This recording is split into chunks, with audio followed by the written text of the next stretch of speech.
அன்பு நண்பர்களுக்கு வணக்கம். கேரட்டில் குல்ஃபி செய்ய முடியுமா அப்படின்னு நினைக்கிறவங்களுக்கான பதில் தான் இந்த கேரட் கேரமல் குல்ஃபி. வீட்டில் இருக்கிற பொருட்களை வச்சு எளிமையாக இந்த கேரட் கேரமல் குல்ஃபியை நம்ம செஞ்சிடலாம்.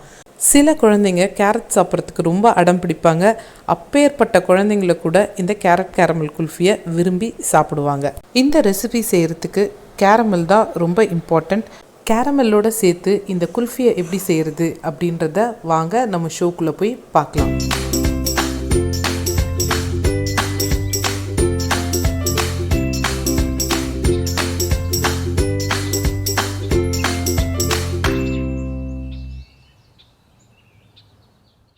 ஒரு பாத்திரத்தில் 7 முந்திரி பருப்பு 7 பாதாம் பருப்பு சேர்த்து மூழ்கிற அளவுக்கு தண்ணி ஊற்றி 1 மணி நேரம் ஊற வச்சுக்கோங்க. அடுத்தது இந்த குல்ஃபி செய்கிறதுக்கான முக்கியமான பொருள் கேரட். ஒரு பெரிய சைஸ் கேரட்டை இந்த மாதிரி நல்லா சின்னதாக துருவி ஒரு பாத்திரத்தில் எடுத்து வச்சுக்கோங்க. அடுத்தது ஒரு சூடான கடாயில் 1 டீஸ்பூன் அன்சால்டட் பட்டர் சேர்த்து அது உருகின உடனே நம்ம துருவி வச்ச கேரட்டை அதில் சேர்த்து ஒரு 2 நிமிஷம் நல்லா வதக்குங்க. 2 நிமிஷம் கழித்து கலர் மாறும். அப்போது நம்ம ஊற வச்சு தோல் நீக்கிய பாதாமும் முந்திரியும் சேர்த்துக்கோங்க. அடுத்தது 1 கப் பால் 250 மில்லிலிட்டர் பால் சேர்த்துக்கோங்க. இது காய்ச்சிய பால். நல்லா கலந்து விட்டு மீடியம் ஃப்ளேமில் 7லிருந்து 8 நிமிஷம் வரைக்கும் வேக விடுங்க. நடுவில் மூடியை எடுத்து கிளறி விட்டுக்கோங்க. இது ரொம்ப இம்பார்ட்டண்ட், இல்லைனா அடி பிடிச்சிக்கும். இது வெந்துக்கிட்டு இருக்கிற அந்த சமயத்தில் நம்ம வீட்லேயே கஸ்டர்ட் பவுடர் எப்படி செய்கிறதுன்னு பார்க்கலாம். 1 table spoon milk powder, 1 table spoon cornflour, 1 table spoon சர்க்கரை இல்லைன்னா கற்கண்டு ஆட் பண்ணிக்கோங்க. நான் இந்த ரெசிபிக்கு முழுக்க கற்கண்டில் தான் செய்ய போகிறேன். இதை ஒரு ஃபைன் பவுடராக அரைச்சி வச்சுக்கோங்க. சப்போஸ் உங்கள் கிட்ட மில்க் பவுடர் இல்லை அப்படின்னா 1.5 டேபிள் ஸ்பூன் கார்ன்ஃப்ளவரும் 1.5 டேபிள் ஸ்பூன் சர்க்கரையும் ஆட் பண்ணி நீங்கள் கஸ்டர்ட் பவுடர் ரெடி பண்ணிக்கலாம். நான் வெண்ணிலாவோ ஃபுட் கலரோ ஆட் பண்ணல, ஏன்னா கேரட்டே நேச்சுரலாக ஒரு நல்ல கலரை கொடுக்கும். 7 நிமிஷம் கழித்து கேரட் நல்லா குக் ஆகிடுச்சு. மீதி இருக்கிற இந்த பால் இந்த கேரட் கலவையால் நல்லா உறிஞ்சப்படுற அளவுக்கு நீங்கள் வதக்கி எடுத்துக்கோங்க. இப்போது ஸ்டவ்வை ஆஃப் பண்ணிவிட்டு இந்த கேரட் கலவை நல்லா ஆறட்டும். அடுத்தது குல்ஃபி செய்கிறதுக்கு நம்ம 2 கப் பால் எடுத்து வச்சுருந்தோம். அதில் 1/2 கப் பால் எடுத்துக்கிட்டு நம்ம அரைச்சி வச்சுருக்கிற கஸ்டர்ட் பவுடரை கொஞ்சமாக அதில் சேர்த்து கட்டி இல்லாமல் நல்லா கலந்து விட்டுக்கோங்க. அடுத்தது நம்ம ஆற வச்சுருக்கிற கேரட் கலவையை தண்ணி ஊற்றாமல் நல்லா அரைச்சி எடுத்துக்கோங்க. முடிஞ்ச அளவுக்கு ஒரு ஃபைன் பேஸ்ட்டாக இந்த மாதிரி இருக்கட்டும். நம்ம அரைச்சி வச்சுருக்கிற இந்த கேரட் பேஸ்ட்டை அந்த பால் கலவையோடு சேர்த்து கட்டி இல்லாமல் நல்லா கலக்கி விடுங்க. கொஞ்ச நேரத்தில் அது ஒரு திக்கான ஒரு கலவையாக மாறும். ஒரு ஜென்டில் ரிமைண்டர், நம்ம எடுத்துருக்கிற எல்லா பொருளுமே ரூம் டெம்பரேச்சரில் இருக்கிற மாதிரி பார்த்துக்கோங்க. சூடாக எதுவும் இருக்கக்கூடாது. இந்த ஸ்டேஜில் உங்களுக்கு ஒரு க்ரீமி குல்ஃபி வேணும்னா அந்த கலவையை வடிகட்டிக்கலாம். மீதமுள்ள 1.5 கப் பாலை எடுத்துக்கோங்க. நம்ம ரெடி பண்ணி வச்சுருக்கிற அந்த கேரட் பால் கலவையை அதில் சேர்த்து நல்லா ஒரு மிக்ஸ் கொடுத்துக்கோங்க. நீங்கள் மெதுவாக கலந்து விட்டாலே போதும். அது நல்லா ஈஸியாக கலந்துரும், எந்த கட்டியுமே இருக்காது. அடுத்ததாக நம்ம கேரமல் ரெடி பண்ணிக்கலாம். கேரமலுக்கு நான் 3 டேபிள் ஸ்பூன் கற்கண்டு எடுத்துக்கிறேன். உங்களுக்கு விருப்பமாச்சுன்னா நீங்கள் சர்க்கரை கூட யூஸ் பண்ணிக்கலாம். ஃப்ளேமை லோக்கும் மீடியமுக்கும் நடுவில் வச்சுக்கிட்டே இந்த என்டையர் ப்ராசஸை பண்ணுங்கள். சர்க்கரை போட்ட உடனே நீங்கள் கரண்டி வச்சு கிளறி விட்டுறாதீங்க, இல்லைன்னா சர்க்கரை கரண்டியில் ஒட்டிக்கிட்டு கரையிறதுக்கு ரொம்ப நேரம் ஆகும். அதுக்கு பதிலாக இந்த கடாயை லைட்டாக உலுக்கி விடுங்க. ஸோ தட் ஒரு 20 to 25 மினிட்ஸில் இந்த கற்கண்டோ இல்லை நீங்கள் போட்டிருக்கிற சர்க்கரையோ நல்லா கரைஞ்சி கேரமலைஸ்ட் ஸ்டேஜுக்கு வரும். சர்க்கரை மெல்ட் ஆன உடனே நீங்கள் ஃப்ளேமை லோவில் வச்சுடுங்க. அவசரமாக பண்ணாதீங்க, இல்லைன்னா உங்களோட கேரமல் கசப்பாகிறதுக்கான சான்சஸ் நிறையா இருக்குது.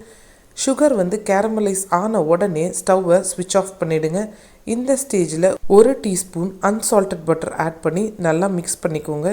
இப்போது நம்ம ரெடி பண்ணி வச்சுருக்கிற பால் கலவையை கொஞ்சமாக அந்த கேரமலில் சேர்த்து நல்லா கலந்து விட்டுக்கோங்க. எந்த கட்டியும் இருக்க வேண்டாம்.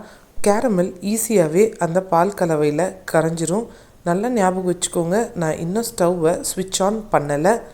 இந்த கேரட் பால் கலவையும் கேரமலும் நல்லா கலந்த உடனே நீங்கள் ஸ்டவ்வை ஸ்விட்ச் ஆன் பண்ணிக்கலாம். ஃப்ளேமை மீடியமில் வச்சுக்கோங்க.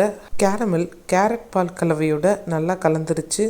அடுத்ததாக உங்களுக்கு தேவைப்பட்டுச்சுன்னா நீங்கள் ஒரு சின்ன பீஸ் பட்டையும் ஒரே ஒரு ஏலக்காவும் நல்லா இடித்து பொடி பண்ணி ஒரு 1/4 ஸ்பூன் சேர்த்துக்கலாம். இல்லைன்னா வெறும் ஏலக்காய் மட்டும் சேர்த்துக்கலாம், அது உங்களோட விருப்பம்.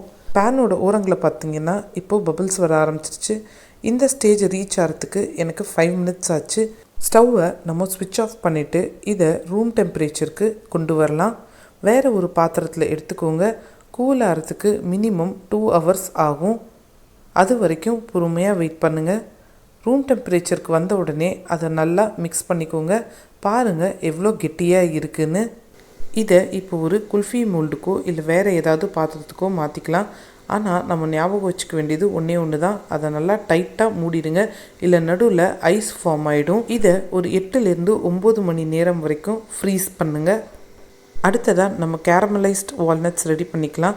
இதுக்கு நான் 1/4 கப் வால்நட்ஸை 1 நிமிஷம் ஃப்ரை பண்ணி எடுத்துக்கிறேன். உங்களுக்கு வேணும்னா நீங்கள் வேர்க்கடலை கூட யூஸ் பண்ணிக்கலாம், நல்லா தான் இருக்கும். அடுத்தது கேரமல் ரெடி பண்ணுறதுக்காக நான் 3 டேபிள் ஸ்பூன் கல்கண்டு எடுத்துக்கிறேன். நம்ம முன்னாடி செஞ்ச மாதிரியே கேரமல் ரெடி பண்ணிக்கோங்க.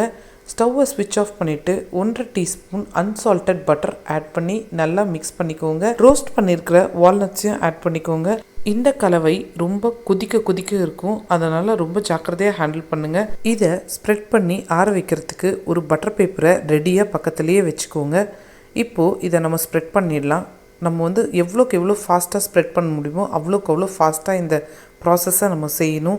இல்லாட்டி ரொம்ப கட்டியாயிடும், இம்மீடியட்டாக கூலாக ஆரம்பிச்சிரும். இந்த மாதிரி பட்டர் பேப்பரில் ஆட் பண்ண உடனே நீங்கள் அதை நல்லா மடித்து விட்டுட்டு ஒரு சப்பாத்தி கட்டையோ இல்லாட்டி ஒரு வெயிட்டான ஒரு சிலிண்ட்ரிக்கல் ஆப்ஜெக்டை வச்சு அதை நல்லா தேய்ச்சி விடுங்க. ஸோ தட் அது ஈவனாக ஸ்ப்ரெட் ஆகும்.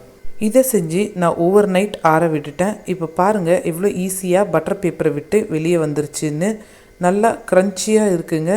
இதை இப்போது நம்ம சின்ன சின்ன பீசஸாக உடச்சி வச்சுப்போம். இப்போது நம்ம குல்ஃபியை அசம்பிள் பண்ணிடலாம். 8 மணி நேரம் கழித்து ஃப்ரீசர்லேருந்து நான் எடுத்திருக்கேன். சூப்பராக குல்ஃபி ரெடி ஆகிடுச்சு. ஈஸியாக குல்ஃபி மோல்டை விட்டும் வெளியே வருது. இதில் நம்ம ரெடி பண்ணி வச்சுருக்கிற கேரமலைஸ்ட் வால்நட்ஸை ஆட் பண்ணிக்கலாம். செம சூப்பரான டேஸ்டியான க்ரன்ச்சியான கேரட் கேரமல் குல்ஃபி ரெடி ஆகிடுச்சுங்க. நீங்களும் இந்த ரெசிபியை உங்கள் வீட்டில் ட்ரை பண்ணி பார்த்துட்டு உங்கள் கமெண்ட்ஸை எனக்கு சொல்லுங்கள்.